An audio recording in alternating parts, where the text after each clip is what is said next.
It's Saturday night in Boston, November 28th, 1942. World War II is raging overseas, and the Cocoanut Grove nightclub is packed with over 1,000 people trying to forget about the war for one night. There's dancing, there's drinking, there's laughter. The place is decorated like a tropical paradise.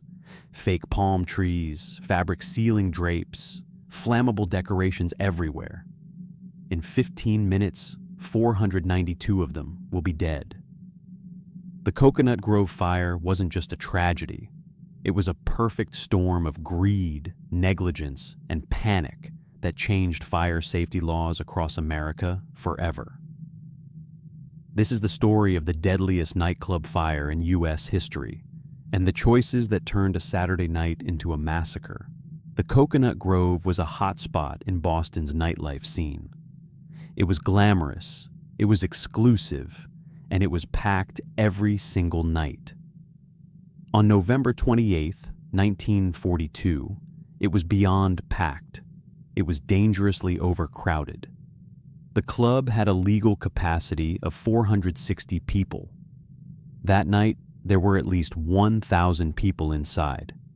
Some estimates put it closer to 1,200. Why? Because the owner, Barney Wolanski, had connections.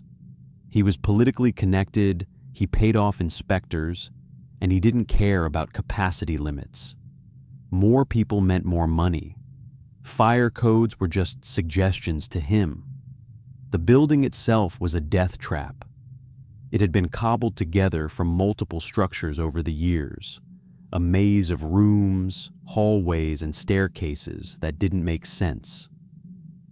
There were revolving doors at the main entrance, which sounds fancy until you realize what happens when 1,000 panicked people try to escape through a revolving door.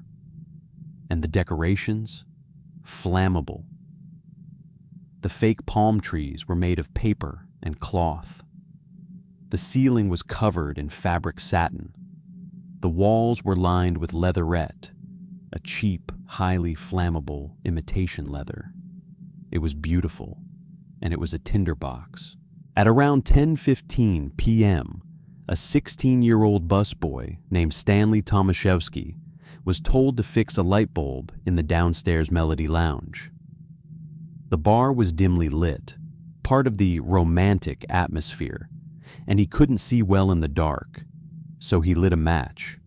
The match ignited a decorative palm tree. At first, it was just a small flame. Stanley and a bartender tried to put it out with water and seltzer bottles, but the fire spread too fast. Within seconds, the flames were climbing up the fake palm tree and onto the fabric-covered ceiling. And then, everything exploded. Witnesses described it as a ball of fire that raced across the ceiling like it was alive. The satin ceiling drapes acted like a fuse, carrying the flames from room to room in seconds. Toxic smoke filled the air almost immediately. Thick, black, choking smoke that made it impossible to see or breathe. People in the downstairs Melody Lounge had almost no time to react. Within 2 minutes, the entire lounge was engulfed. Those who didn't die from burns died from smoke inhalation. Some died standing up, their lungs filled with superheated air. Upstairs, in the main dining room, people had no idea what was happening. The band was still playing, couples were still dancing, and then the smoke came. Panic erupted instantly. Over 1,000 people all tried to escape at the same time, and that's when the design of the building became a death sentence. The main entrance had a revolving door. When the crowd surged toward it, the door jammed immediately. Bodies piled up 6 feet high at that entrance.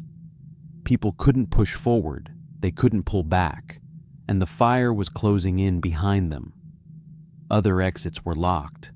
Some were hidden behind drapes or disguised as walls to maintain the tropical paradise aesthetic. Exit signs either didn't exist or were impossible to see through the smoke. One emergency exit door opened inward, which meant the crush of bodies pushing against it made it impossible to open. Windows were boarded up. Why?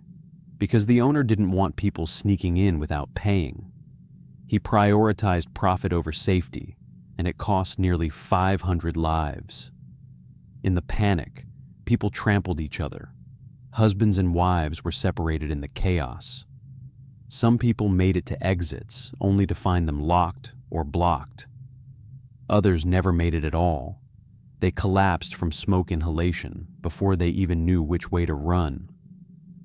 One survivor, a man named Marshall Cole, later said, "It wasn't the fire that killed most people. It was the crowd. We were packed so tight you couldn't fall down even if you wanted to. Outside, the scene was apocalyptic. Fire trucks arrived within minutes, but by then, the building was fully engulfed. Firefighters broke down the main door and found a wall of bodies, dead from smoke, trampling, and burns. Survivors who made it out were burned, bleeding, and in shock. Hospitals across Boston were overwhelmed. Boston City Hospital alone received over 300 victims. Doctors and nurses worked through the night, performing emergency surgeries, treating burns, and trying to save lives. But for 492 people, it was too late. Bodies were laid out in rows on the sidewalk. Morgues ran out of space. Families waited in hospitals, hoping to hear that their loved ones survived. Many never got that news. Some victims were college students celebrating after a football game. Some were young couples on dates. Some were soldiers on leave, trying to enjoy one last night before shipping out to war. One of the most haunting details: a Hollywood star named Buck Jones was in the club that night. He survived the initial fire, but died 2 days later from his injuries. His death made national headlines, but for the families of the 491 others, there were no headlines, just grief. The investigation that followed revealed just how preventable this disaster was. Barney Wilansky, the club owner, was arrested and charged with involuntary manslaughter. The evidence was damning. He had bribed building inspectors to ignore fire code violations. He had knowingly exceeded capacity limits. He had locked exits to prevent people from leaving without paying. He was convicted and sentenced to 12 to 15 years in prison, but he only served a few years before being released on medical parole. He lived comfortably until his death in 1966. But the fire did lead to real change. In the aftermath, cities across America overhauled their fire safety codes. Revolving doors were banned as primary exits. Exit signs with backup lighting became mandatory. Doors were required to open outward. Capacity limits were enforced with actual penalties. Flammable decorations were banned in public spaces. Sprinkler systems became standard. Emergency lighting was required in all nightclubs and theaters. The Cocoanut Grove Fire became a case study in fire safety and building codes. Every firefighter, every architect, every building inspector learns about this disaster. The 492 people who died that night didn't die in vain. They forced America to take fire safety seriously.